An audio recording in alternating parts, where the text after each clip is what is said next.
And we're back. Rush Limbaugh, the cutting edge of societal evolution. Any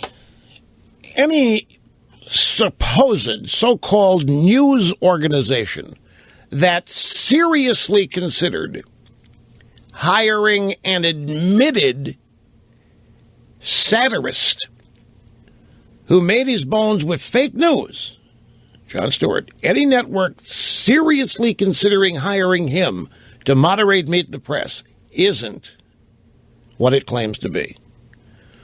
NBC is not a news organization anymore.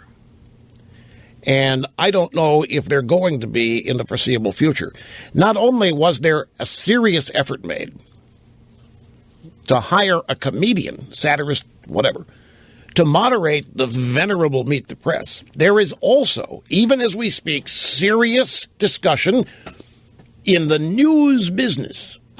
Serious discussion among journalist professionals, serious discussion among pundits, that the satirist and the comedian would be ideal to replace Brian Williams on the NBC Nightly News. Now, fine, whatever floats your boat, but don't call it news if you're going to put a comedian in. It isn't news, and it certainly isn't journalism.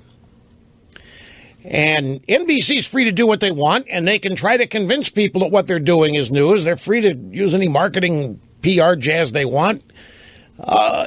They're free to try to fool as many people as they want, but people need to be aware that when they tune in NBC, it isn't about journalism and it isn't about the news. Brian Williams isn't the problem. The fact that Brian Williams was allowed to stay in that anchor chair while executives at NBC were fully aware of his embellishments and lies and made-up events tells you all you need to know. Brian Williams knew that they knew. Now, we're told that people took him aside and said, Brian, you need to dial this back a little bit, buddy. Nothing happened to him as he didn't dial it back.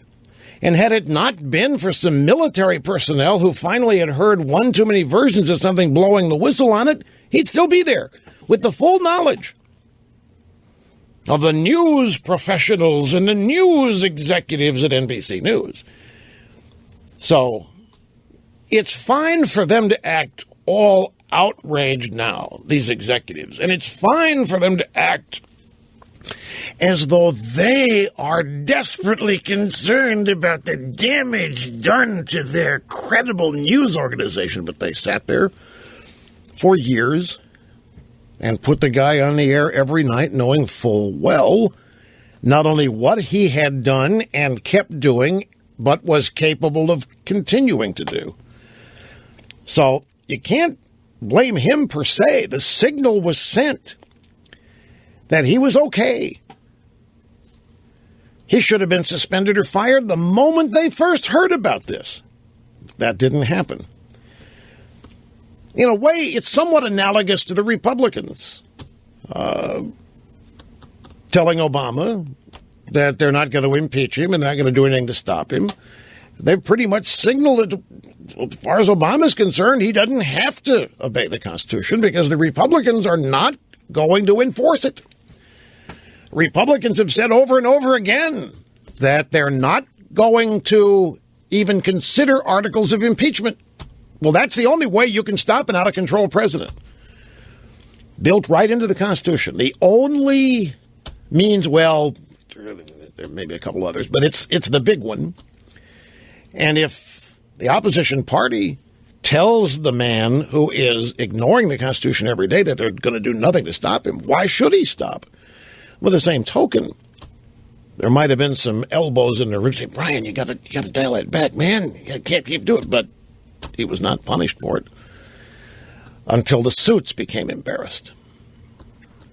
And that only happened when the military people finally piped up, say, hey, you know what? This didn't happen. Then the hotel manager in New Orleans piped, you know what? I misremembered this dead body floating down the street. That didn't happen.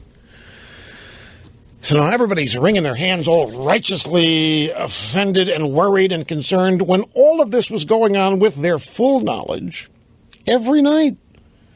They had a ticking time bomb on the air for a half hour every night, not sure where he was going to go or what he was going to make up or what he was going to lie about. And as long as the numbers stayed at the top, they rolled the dice.